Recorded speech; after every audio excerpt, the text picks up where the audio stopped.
The EU CITES Tree Species Program on Osyris Lanceolata CTSP began in 2019 to address the species conservation challenges associated with international trade. The listing of the species in East African states was a key step towards conservation and management of the species to ensure it does not become extinct. Importantly, Kenya is one of the East African range states that had proposals to start artificial propagation and domestication of Osyris. This project, I can say, it has contributed towards creating awareness among more people, among more officers. It has helped us reach some of the areas where Osyris is a hot cake. At the same time, it has enabled putting together technical information about Osyris. So it is easier for one to kind of get information through an easy way, much more easily through the activity that we undertook of experts putting together information about certain topics on Osyris. The CITES management and scientific authorities, Kenya Wildlife Services, National Museums of Kenya, Kenya Forest Services and Kenya Forest Research Institute are keen on creating awareness on the role of CITES. The collaborative efforts of these institutions in Kenya and regional partners is expected to improve the conservation of Osyris in East African region. Conservation actions including domestication and trade control at the national and regional levels is critical. We know the population of Osyris lanceolata in the wild. One, it has a problem in that the natural regeneration of Osyris lanceolata in most of the populations, not only in Kenya, but in most of the East African countries, the regeneration is very poor. So mostly you find the very old, mature trees. You don't find seedlings or the middle growth, which you call sampling. And towards that problem, when Osyris lanceolata was being exploited from the wild, the poachers were uprooting the old mothers and fathers, because this species has distinct female and male. And also the level of poaching in some of the populations, particularly in Taita Taveta, in Kajiado, in Narok, even here in Kiambu, in other counties like Baligo, Kitui, Beele, and part of Makueni, they were often exploited. Studies were carried out in Narok County, covering various localities including Loita Community Forest, also known as Entim e Naimina Enkio, which means Forest of the Lost Child. Other localities included Transmara, Ntulele, Lemek, Mausa, Kidongidon, Entarasha, Kisokon, Olngarwa, Oladare, Morijo, Oloingoni, and Olengasi. Loita is located approximately 210 kilometers southwest of Narok town.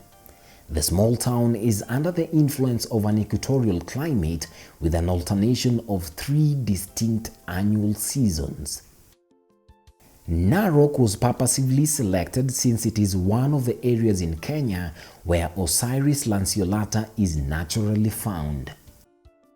The dominant vegetation in the study site comprises 3 vegetation types, namely dry upland forest, bushland, and grassland. This region has become a target of many forest exploiters in search of valuable species because of its exceptional flora and fauna. Linear transects were used to sample the population of Osyris. Starting from a baseline of the forest edge, plots measuring 30 meters diameter were set at 1 kilometer interval stretching northwest to southeast direction. The main parameters taken into account for Osyris were presence, absence, total counts, number of stems, stem diameter and height, and the associated tree species. Seedlings were sampled in 1 meter diameter subplots and saplings in 5 meter diameter subplots nestled within the main plot. In each sample plot, the GPS coordinates, altitude, disturbance indicator, slope, soil type, vegetation type, and land ownership were also recorded.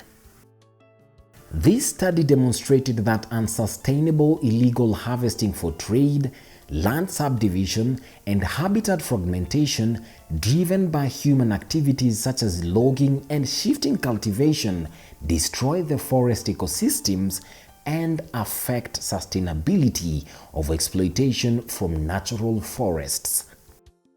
Trafficking networks in East Africa exploit community forests in areas like Narok, Samburu, Baringo, Makueni, and Taita Taveta to illegally profit from harvesting this endangered tree species. It's then moved via different routes to neighboring Uganda and Tanzania. The Namanga and Loitoktok route is one of the most used routes to traffic Osyris out of Kenya.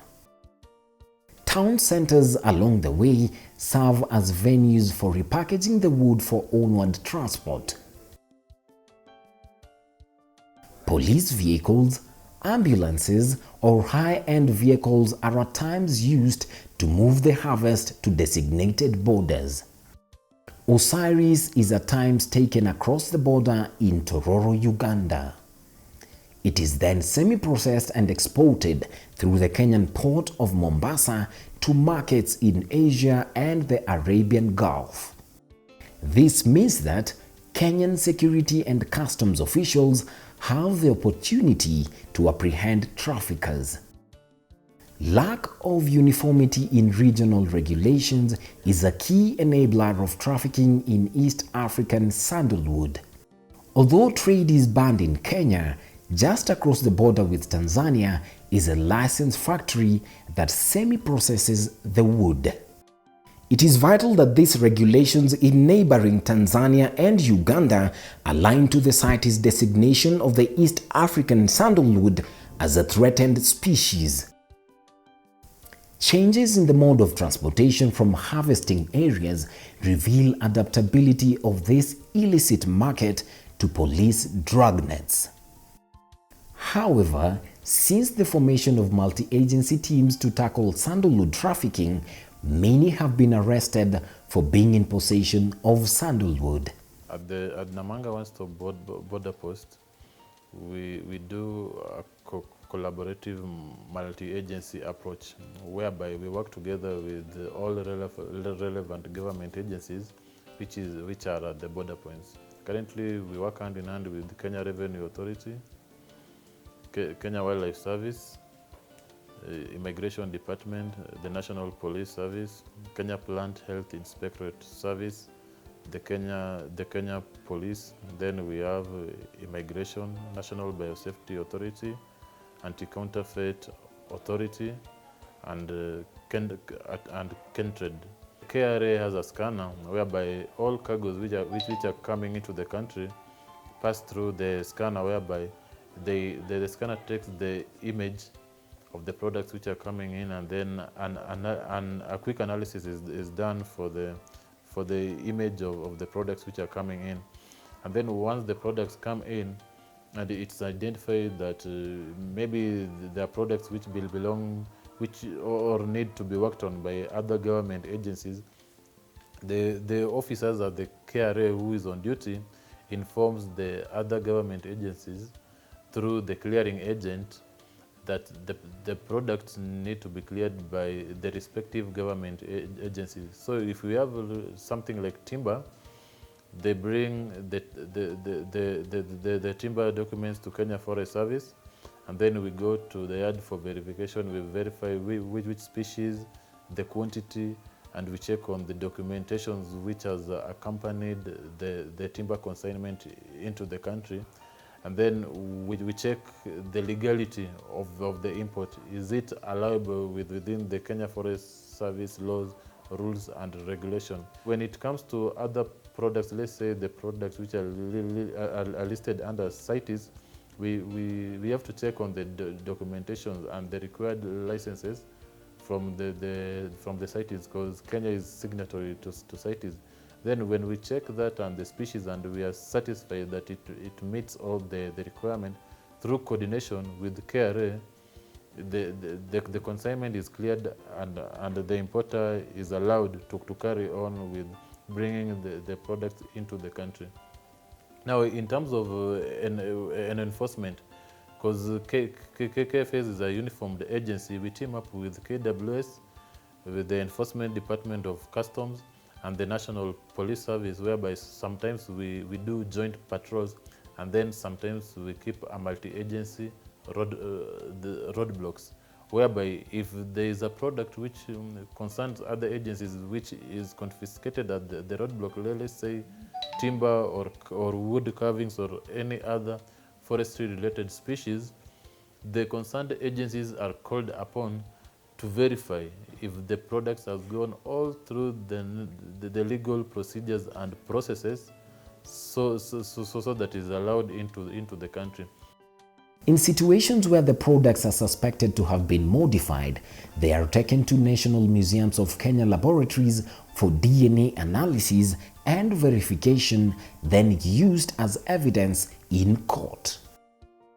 Sandalwood trafficking poses an increasing environmental problem across East Africa, but to date, socio-economic perspectives on this problem have been limited. In this study, stakeholder perceptions, knowledge, and impacts of this species were carried out through the use of semi-structured one-on-one interviews with key selected informants.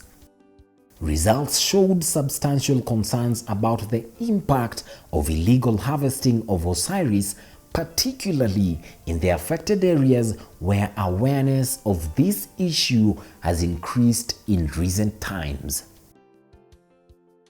Not all perceptions were negative, and several respondents suggest that there is a need to raise awareness of the tree species among the general public and professional stakeholders.